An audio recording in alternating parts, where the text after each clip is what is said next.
Let's skip the problem. The reduced reservation stat provides very little benefit at low values, but becomes very powerful when heavily invested in. This allows players to run every aura in the game. It also forces reduced reservation to be balanced around extreme levels of investment, limiting how useful it can be for characters that do not run enormous numbers of reservation skills. Finally, characters that heavily invest in reduced reservation in order to run more skills on mana were also able to reserve life extremely effectively, as well as with no further investment, rendering this the only sensible way to play the most heavily reservation-focused builds. Yes. Solution: replace reservation reduction with reservation efficiency. When stacked, reservation efficiency does not allow for infinite auras. This can be given out much more liberally as a result, letting characters run additional reservation effects with only a couple of sources of reservation efficiency. The average character benefits, but the top end of extreme reservation has been made significantly weaker. Holy shit, okay. Modifiers to reservation have been replaced with reservation efficiency. Reservation efficiency works by dividing the cost of the reservation effect. 100% increased reservation efficiency would halve the cost of all auras. 50% would go to 25. Wait, 50% reservation efficiency cuts down costs enough to let you reserve an additional 50% reservation aura. Yeah, okay, but what's the actual number? Passives and item modifiers with reduced reservation have been replaced with increased mana reservation efficiency. Generally at double the value of the previous reduced reservation value, but sometimes with different values for balance reasons. This means that a small amount of reservation investment is more impactful than before, while high investment doesn't allow as many auras to be used. The vast majority of reservation efficiency offered is now mana specific in order to prevent reserving both life and mana being the default choice for a build heavily invested into reservation. Generic reservation efficiency and life reservation efficiency are still available on some item modifiers. If not mentioned below, all sources that previously provided reservation or reduced reservation, including for specific skills or types of skills, now provide increased mana reservation efficiency at twice the value of the reduced reservation they used to give. Modifiers on existing items are affected by these changes. So that means the... What's the wheel called by Templar? The one that gives 16 now gives 32? Am I getting that right? Because the whole wheel gives 16, right? If you go for all the reservation nodes in it. Sovereignty? Is that the wheel?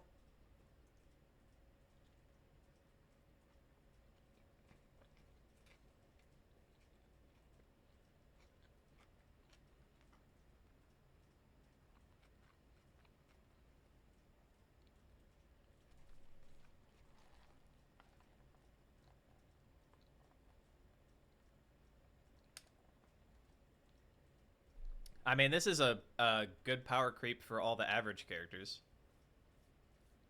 Fitting in another aura on your build will be significantly easier if you're just like an average build.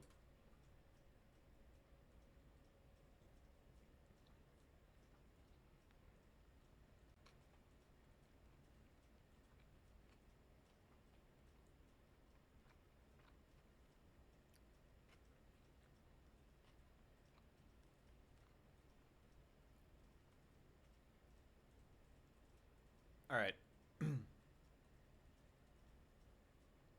Notable passive skills granted by cluster jewels that previously granted reduced reservation of a specific aura now grant 60% reservation efficiency of that skill for auras that have 35% reservation. Okay. The Hierophant Sanctuary Sanctuary of Thought notable passive now provides 25% increased mana reservation efficiency instead of 10% less mana reservation. Helmet enchants that previously granted reduced reservation of a specific skill now grant the following values of increased mana reservation efficiency for that skill. Existing items will instead have twice the previous reduced reservation value, generally lower than the new values.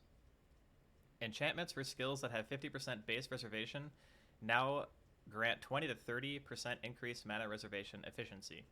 For Merciless and Eternal Labyrinth versions, respectively. You really are 17. Why do you party? To get riggedy wrecked, son! Dad, I am a righteous fire boy. I love to run forward and not press buttons. Only forward, forever forward.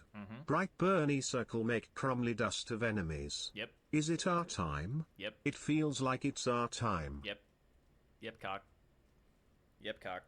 All this stuff helps RF too, by the way. At least the non-guardian RF. Alright. Enchantments for skills that have 35% reservation now grant 30 to 45% increased mana reservation efficiency. Enchantments for skills that have 25% or flat base reservation now gain 50 to 75 increased mana reservation efficiency. I need to see how this calcs out, actually. I need someone smarter than me to figure this out and be like, yeah, this is what you can do with the auras now. So I'm too lazy. It sounds like aura stackers might not be completely dead, but they're heavily, heavily nerfed. But it does seem good for a basic character. Like any of the 3 to 4, you know, if you're running like Hatred or something on a build with, you know, Flesh and Stone or whatever, like you would used to do for some builds, you can fit that in easier. All right, the corrupted. Oh, Donut, thank you for the 20. Yep, cock. The corrupted implicit modifier jewels that previously provided 1% reduced mana reservation now provides 2% increased mana reservation efficiency, not specific to mana. Skyforth now grants 12% increased reservation efficiency, not specific to mana, instead of 6% reduction.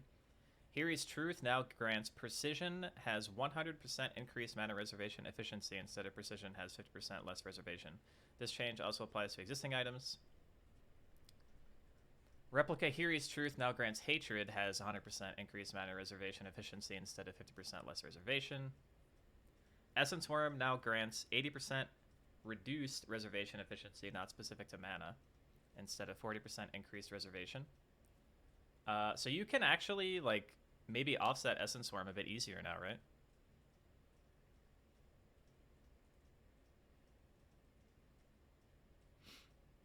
Memory Vault now grants 20% reduced reservation efficiency instead of 10% increased reservation. Unique items that previously granted a specific skill 100% reduced reservation now cause that skill to have no reservation. This change applies to all existing items. Items that previously caused socketed gems to have reduced reservation have been balanced separately to other reservation efficiency effects. They still provide generic reservation efficiency rather than mana reservation efficiency, but generally have values lower than double the amount of reservation reduction they used to provide. Existing items will be updated to the functionality and values stated below, but will still display old values unless updated with the Divine Orb. Shaper and Hunter Influence Shield modifiers that granted reduced reservation of socketed gems now grants 15 to 20% increased reservation efficiency, I mean. Synthesized Implicit modifier that granted reduced reservation of socketed gems now grants 20% reservation efficiency. Prism Guardian. Okay, so this is all just like numerical stuff for the new system. No, I'm just taking a break for the notes, and I'm trying to eat too. That being said, probably would have been easier to eat playing AOD, because I have to talk the whole time doing this.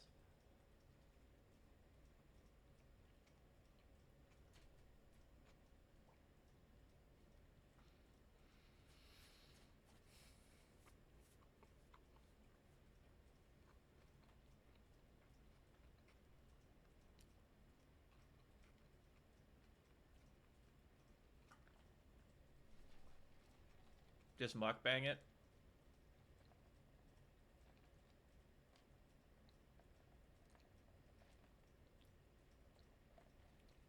I mean, we are kinda. Alright. Problem. Characters specialized in maximizing the power of auras to provide an absolutely insane amount of damage and defense to party members, making a party with an aura specialized character so much more effective than one without. Solution. Remove sources of aura effect from cluster jewels and move the aura cluster jewel type to small, so it is no longer possible to continuously stack aura to affect your party. Introduce a new cluster jewel notable to increase the effect of auras for you for builds that are building auras for their own power. Aura bots on Suicide Watch? Anyone playing auras next league? Alright. The aura cluster jewel type can now be found on small cluster jewels rather than mediums.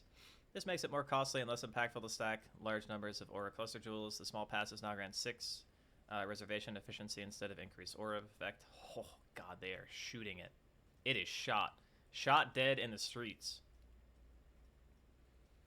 Cluster Jewel notable passives have all had aura effect removed. The increased aura effect of auras on you from the Purposeful Harbinger Cluster Jewel notable now only applies to your own aura's effect on you. The Master of Commander Cluster Jewel notable passive now grants 10% increased effective non-curse auras from your skill on enemies, previously 15. A new Cluster Jewel notable has been added that grants 10% increased effect of auras on you. No, if it says on you, that means it doesn't work on your minions either. Because your minion doesn't count as you, so if it says on you, it doesn't do anything for your minion. I think if it was generosity, it probably wouldn't work. Like the increased effect. Cluster Jewel notable passives that granted reduced reservation to specific auras now grant high amounts of reservation efficiency to that aura, as well as improving the secondary bonus that notable gave. Added a Cluster Jewel notable passive that grant high amounts of reservation efficiency to specific auras, as well as some other small bonuses. For example, Zealotry has 60% increased reservation efficiency and 10%. See, this is the thing that I'm not understanding. Like, I understand the reservation efficiency is a percentage-based system that they're implementing so that you can't literally reserve an aura for nothing. But, like, what is 60% mana reservation efficiency numerically on a 50% aura? How much does that give me? Because it hasn't specifically stated yet, right? Or am I just an idiot? Any mathers out there?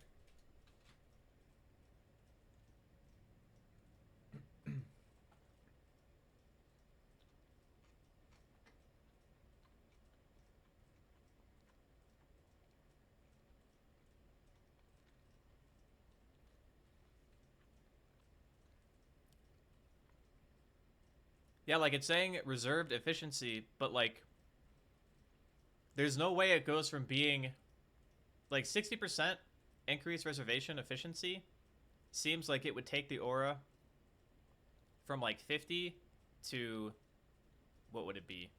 30 or something?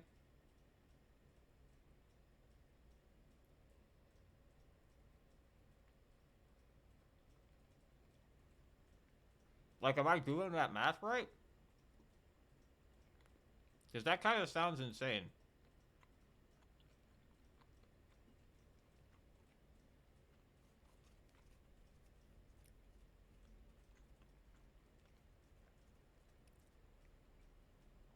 %100 efficiency halves the cost? Holy shit. Okay, so yeah, that's crazy.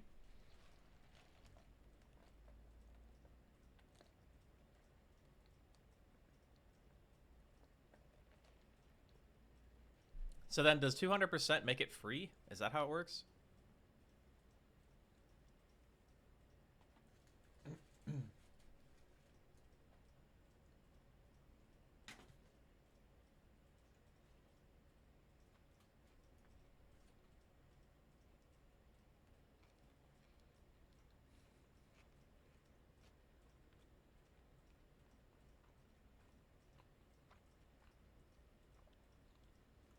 Or yeah, it probably goes to half and then like a quarter, right? At 200.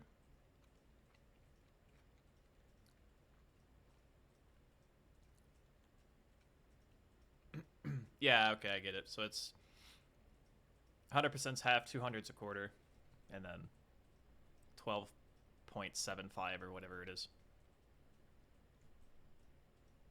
Oh, it's only a third at 200? Okay, so it's like a curve then. Okay.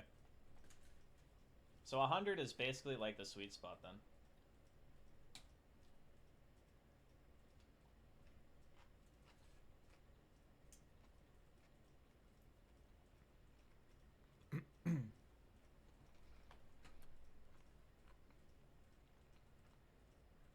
Yo, I'm trying to eat, okay? Give me a break. Okay.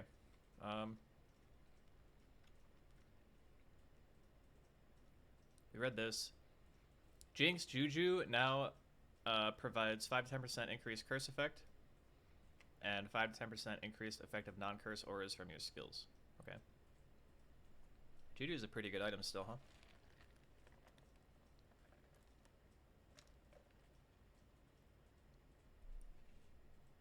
Alright. Problem. Characters specialized in maximizing the number of power or number and power of curses provided far too much damage and defense to party members, making a party with a curse specialized character so much more effective than one without. Alright, so they're giving... Wait, make curse cluster jewels small, with many of the notables being reworked to benefit specific curses significantly, greatly improving a regular character wanting to maximize their curse choice, make a significant changes to Doedri's skin as it applies many curses at almost no cost. I'm surprised it took him that long to realize how fucking stupid this item was. This item is bonkers, by the way. You can basically just apply every curse in the game for fucking free. It's actually stupid. Alright, the curse cluster jewel type can now be found on smalls rather than mediums. This makes it more costly and less impactful. Yeah, it's the same as the other one. Make these jewels more useful for characters only using 1 or 2 curses. We've greatly improved the cluster jewel notables, granting benefits to specific curses, as well as added new ones. However, they can no longer be found on cluster jewels other than curse type. List of cluster jewel notable passives changed. Evil Eye, Whispers of Death, and Dark Discourse cluster have been reworked as new curse-themed notable passives. In general, curse effect that applies to all curses no longer exists on cluster jewel notable passives. Lord of Drought, Blizzard Caller, Tempest Storm, Misery Everlasting, and Exploit Weakness now all grant 40% increased curse effect for specific curses. It was previously 25. Forbidden Words no longer grants 5% increased effective curses. It now grants 20% increased reservation efficiency of curse aura skills. Okay. So wait. If it's 20% increased reservation... Wait, let me think. So how many do you need then? You need 1, 2... Because it's 2 each. Okay, so you just need 5? So 5 you could get 100%, and you could blasphemy... Theoretically, you could blasphemy 6 curses, right? Or 5. That'd be pretty funny. You could actually get more, but it would cost a lot. Added a new Curse Cluster Jewel notable passives that benefit Doom, Marks, and Hexes that previously didn't have their own notables such as Punishment, Elemental Weakness, and Temporal Chains, and Enfeeble. For example, 20% chance for Hexes to be applied at maximum Doom, and Hexes have 50% increased Doom gain rate. Doedri's skin now grants Hexes from socketed skills can apply 5 additional curses. It previously granted Hexes from socketed skills ignore curse limit. Yeah, that was crazy. This is so Replica Doedri's damning has some downside with using it. Now grants 20% less effective your curses for all skills instead of reduced curse effect of socketed triggered skills with the Summon Doedri's Effigy skill. The Summon Doedri's Effigy skill now has a short cast time, previously instant. Its cooldown has been removed, previously 0.5 seconds, and now has a mana cost. Existing items will be affected by this curse limit change, though they will only have 20% less curse effect of curses triggered with Summon Doedri's Effigy. Okay. That was a lot. That was a lot to read. The Replica Doedri's Damning Ring now grants 15 to 25 increase effective your curses, previously 25 to 35. Existing versions of this item can be rerolled, blah blah. The Wheel of the Storm Sail Shield now grants curse skills have 100% increased skill effect duration instead of 25. Jinx, Juju... Wait, we already read this one. It was in the other part. What does it mean for Bane? Well, Bane's damage isn't dependent on... I guess it's slightly dependent on curse effect, but for specific curses getting stronger, what I would guess is that Bane typically... You use 2 curses, right? You use, like, Despair and Temp Chains, maybe? So because you're only using 2 curses, it probably means that Bane is stronger. Because for total damage efficiency stacking for that skill, you stop at 2 curses, and then you use the other support gems. Unless the new gem multipliers are worse since 3.15, which I actually haven't checked. Since 3.15 nerfed the support gems, I'm not actually sure if adding a 3rd curse becomes more efficient. I'd have to actually look at the skill. But my thoughts are that this probably helps Bane, because the small cluster jewels are going to give you more damage instead of, like, survivability.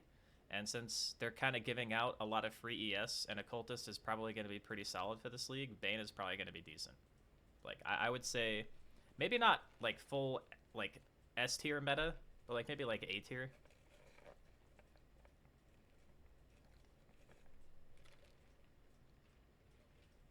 I think it'll be pretty good. Alright. The elemental damage over time effects of cold damage over time, burning, and ignite are too dependent on elemental overload and elemental equilibrium. Duh. Ignite are too dependent on ignite damage multipliers on skills, making skills without ignite multipliers too weak to use ignite with. Solution: greatly improve the base strength of ignite, burning, and cold damage over time. Let's go RF. Let's go RF. While making elemental overload and elemental equilibrium less power or require more investment with damage over time skills. Rebalance skills that could apply ignite effects around the new base damage of ignite and remove the ignite damage multipliers. I don't give a Just shake that ass, bitch, and let me see what you got. Neuropain, thank you for the 101, brother. Alright, player ignite now inherently deals 150% more damage than before. Previously, 50% of base damage over 4 seconds. Now 125% over 4 seconds. Okay. Cold damage over time skills now deal more damage. Creeping Frost is 18 at level 1 from 16. 2,225 from 1,400. Holy shit. They must be gutting Elemental Overload and EE if they're buffing it this much. Alright, Wintertide 261 from 164. Cold Snap is 1,600 top end from 1,000. Yeah, they're buffing these skills by like anywhere from 50 to 80% more at level 20. Like all of them. Yo! Wait, I see the only skill I care about. Let's go, boys. 2,447 damage at max rank. And Scorching Ray also got 260 top end. Okay, so we can basically just say that they're buffing all the dots a literal fuck ton because they were kind of trash, right? All right, let's see. Many skills that had ignite multiplier have had that ignite multiplier removed. The skill has been balanced to compensate for this if necessary. Certain skills have been rebalanced due to the change to base ignite damage, taking into account whether they're able to take full advantage of elemental overload now. Note that examples below do not include the effect of elemental overload or elemental equilibrium, hence why the ignite value is much higher for many of the skills. Okay. Fireball no longer has more ignite damage and now has 25% chance to ignite at all levels. Because of the base damage of ignite, or sorry, because of base ignite damage changes, ignite with the skill is now 33% higher. Okay. Burning Discharge is absolutely going to be a build, by the way. You're going to see this 100% because people were already kind of fucking with it. Like, Ignite Discharge is going to be fucking coggers, fucking big coggers. Flame Blast is now... Bro, is Ignite Flame Blast back? 75% more Ignite damage? That's pretty pog.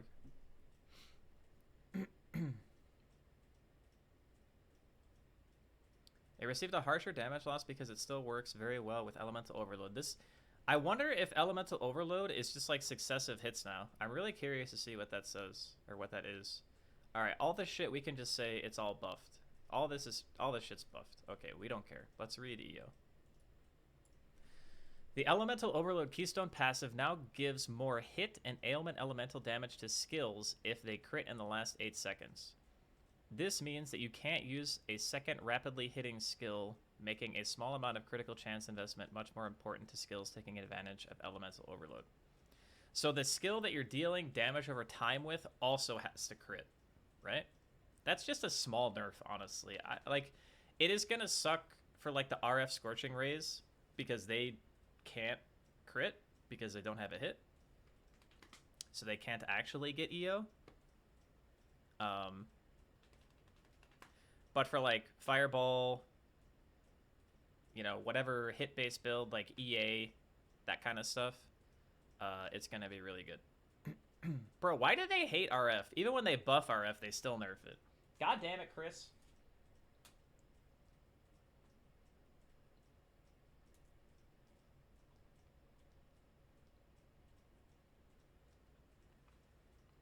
Why is you doing this to me?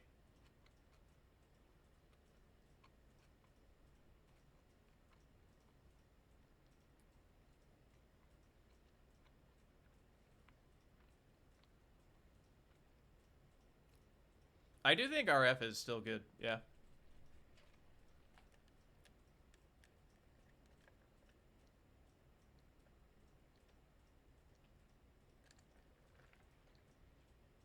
Alright.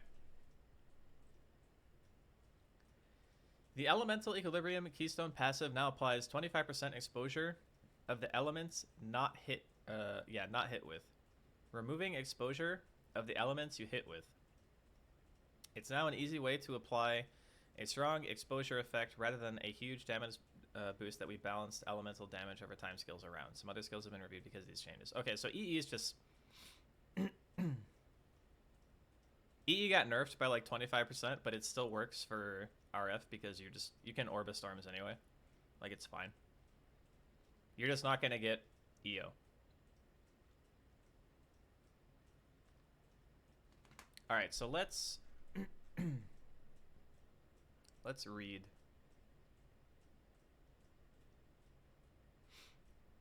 So 24 from 15. That is like... It's actually probably still a damage loss, right? Yeah, RF doesn't hit, Scorching Ray doesn't hit. So basically what that means is that RF will no longer benefit from Elemental Overload at all, which is a minus 40% more, which sucks. And we also lose 25% on the resistances too, which also sucks. So RF might actually deal less damage than it did. Right? Because you're losing a 40% more multiplier, and you're also losing 25 res. So it might actually be less damage than it was before. Alright, let's keep reading and see what we get.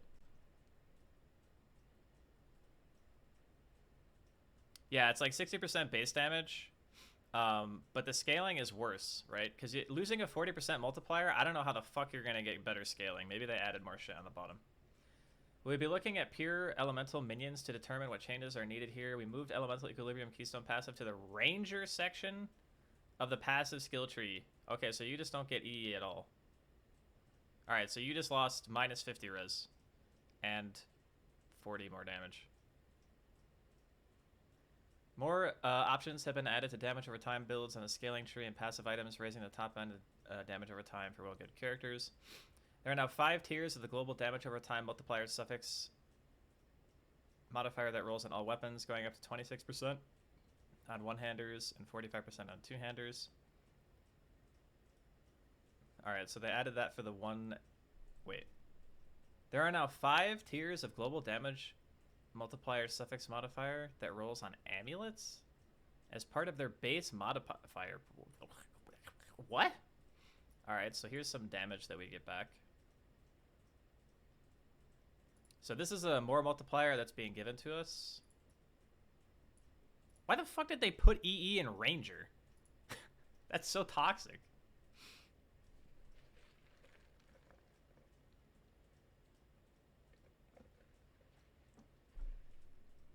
Alright.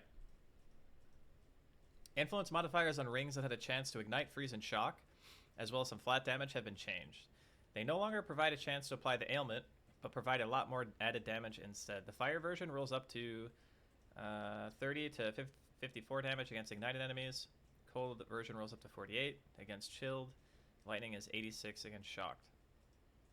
Essence of Delirium no longer rolls hexes you inflict have 5 to maximum doom on rings, or 10% damage over time multiplier on amulets. Now instead rolls 12 to 15% damage over time multiplier on rings, and hexes you inflict have 10 doom on amulets. Okay, so you can delirium rings? That's a trade league thing for sure. I mean, it's good, but it's absolutely a trade league thing. Fire, cold, physical, and chaos damage over time multiplier modifiers on jewels now have values from 6 to 8. instead of 3 to 4. Okay. There's a new global damage over time multiplier modifier that can roll on all jewels with a value of 4 to 6. So wait, does that mean you can get fire multi and global multi on the same fucking jewel? Because they're both suffixes, right? Or is one a prefix? I forget how it works on jewels.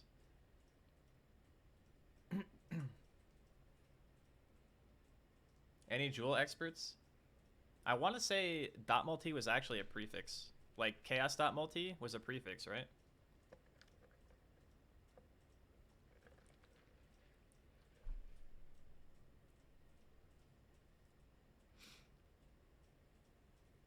This isn't clusters. This is regular jewels. Not clusters.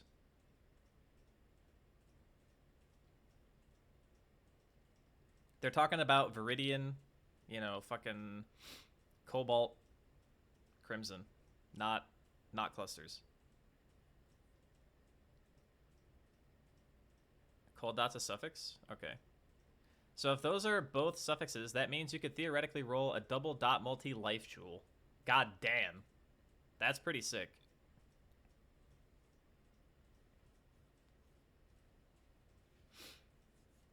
Yeah, but didn't they gut like Burning Bright and stuff? Isn't it kind of poop now? All jewels can roll a faster damage of ailments prefix modifier at a value of 4 to 6. That's actually pretty cool. Chance to freeze, shock, ignite suffix modifiers on weapons now have multiple tiers with the chances now 10, 15, and 20. Staves have 20, 25, and 30. That literally doesn't matter. Damage over time multiplier modifiers on influence, gloves, and amulets can now roll values up to 16 to 20 at its highest tier. Faster ignite, poison, and bleed modifiers on influence boots now roll up to 10 to 12. Ember Wake added a bit too much damage, and crowdfunded out any other options you could use with an ignite build, and the downside has gotten weaker over time due to us adding more sources of faster ignite. It no longer has ignited enemies burn at 50 to 65% slower, and now has 40% less burning damage. Okay.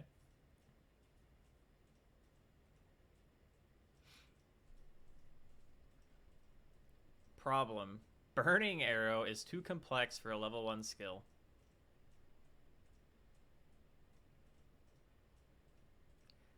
Solution. Redesign the skill without a secondary stacking burning effect, but with high added fire damage against ignited enemies. No longer has a stacking burning effect. Now deals 150% base damage at all levels, unchanged. Up to 214 at gem level 20, previously 184. Now adds 3 to 4 fire damage to attacks against burning enemies or ignited enemies at level 1. Up to 200 to 300 fire damage at level 20. Now has an attack speed base of 90, previously 100. Now has 25% chance to ignite. Yeah, Burning Arrow is just too complicated, man. They just fucking... These new players are going in, they're all making rangers, they're on the fucking strand, and they put in their Burning Arrow, and they're like, fuck, dude, how does this shit work? I'm shooting it, and stuff's dying. It's too hard. That's the dumbest comment I've ever fucking read in my entire life. That's actually just completely brain dead. Alright. Ignite builds don't have any way to focus their damage on bosses, forcing balance to be the same for clear speed. Wait. Forcing balance to be the same for clear speed, damage, and boss damage. Change. Solution. Change Flame Surge and introduce a new attack-based mechanic to deal much more burning damage to a targeted enemy.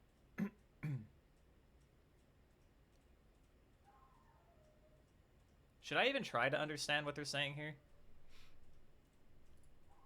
Flame Surge is getting a new burning ground mechanic that deals damage based on the ignites on the target. We're investigating a similar mechanic for attacks. Okay, chat. Let's assume that you're playing an Ignite build. What is one of the best benefits of playing an Ignite build? Or rather, let me put it this way. What's one of the biggest benefits of playing any dot build? Anyone? It's a really easy question. Any dot build, what is the cool thing about dots? Someone already got it. You literally can just run around. You put the dot on the thing, and you could just run around. That's it. So why are they adding a skill to supplement Ignite where it's like the opposite?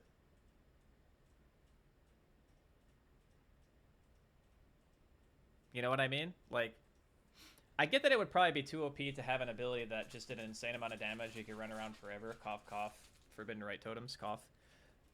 But the playstyle of Ignite and all dots is not just to sit there and fucking blap the thing, you know? So, you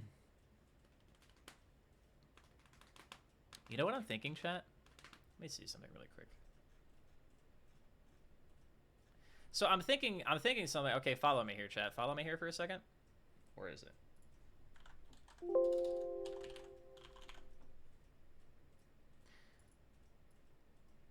So you can't get EE anymore as RF. Like, at all. You just can't get it, right? But what if, instead of using something like Scorching Ray, we could use RF, have something that also ignited on top of that? Because, like, getting it Ignite is not really that hard, right? Like, it's pretty easy to ignite stuff. Getting Ailment Affliction is not hard. Yeah? So we could go the Combustion route. You could use Combustion. You can get EO or whatever. You could use a skill like Incinerate. You could use anything that basically has a hit. And since we can ignore how EE works, yeah, you could theoretically use New Flame Surge, but I'm thinking, like, how are you going to have that many gem sockets? Like, high end, you're going to have your main skill on chest. You're going to have your RF and your helmet.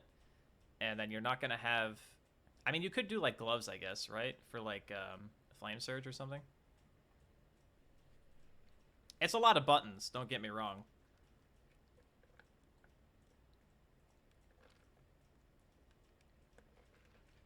But since there's not really a hard, like, there's no reason to not use all fire damage now, right? Why are we specifically RF? Because RF's fucking cool, Mundo. Why do you hate RF? It's fun. It's a cathartic experience walking around and having stuff just fall over. It's cool. Like, why are you so against RF?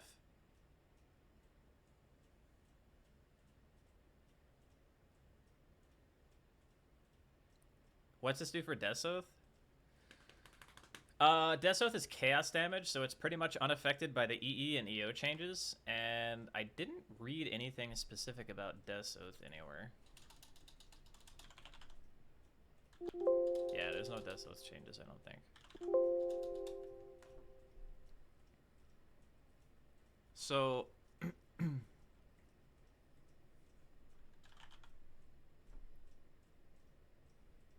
this is all Doom Blast shit.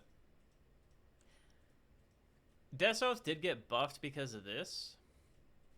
So, okay, Deathsoth just got straight buffed because there's a new multiplier on necks. You can use Delirium Essences on rings.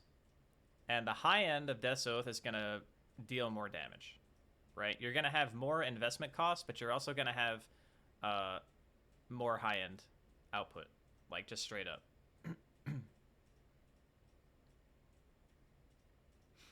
RF is everything wrong with PoE. Can you please elaborate on what you mean by that? You're saying a skill that has one of the lowest, like, damage outputs, the lowest amount of players who actually play the skill, and the most misrepresented archetype of abilities is what's wrong with PoE? Like, I don't get it. This is some fucking boomer take, buddy.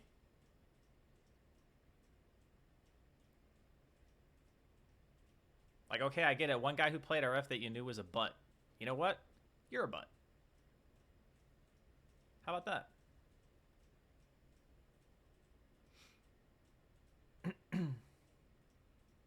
Aura clusters were changed to aura on you, so nerfed that way? How is that a nerf, though? That's not a nerf for Deathsoth. That's actually a buff, right? Do people run Death Oath in parties?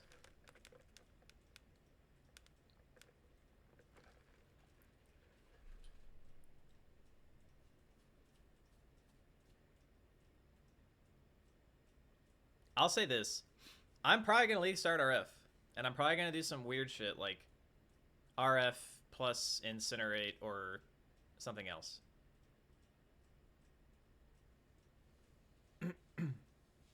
Shield charging isn't even going to work in the next patch, Mundo. You're not going to be able to get fortified shield charging. It doesn't work. It doesn't do any damage.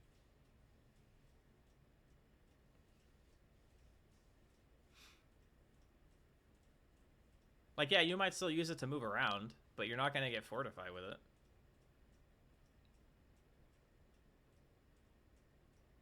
Pretty sure Death Oath Aura doesn't count as on you. That would be kind of weird.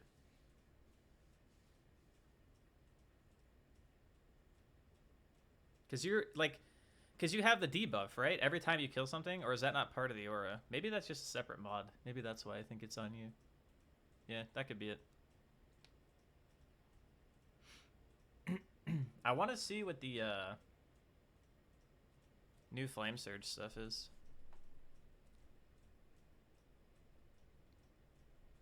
I'm surprised they didn't add like a passive thing on the tree for more like damage over time stuff.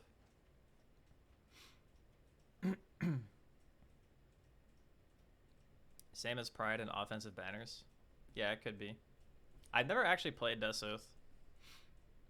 I looked at it and I was like, why would I not just play RF, you know? Death Oath is way squishier too. Like, way squishier.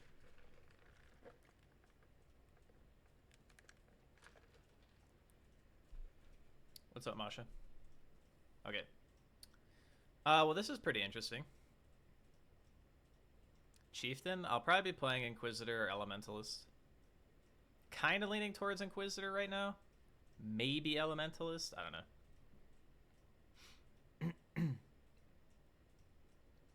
Okay. I think we're done with this for now. It's time to get poo.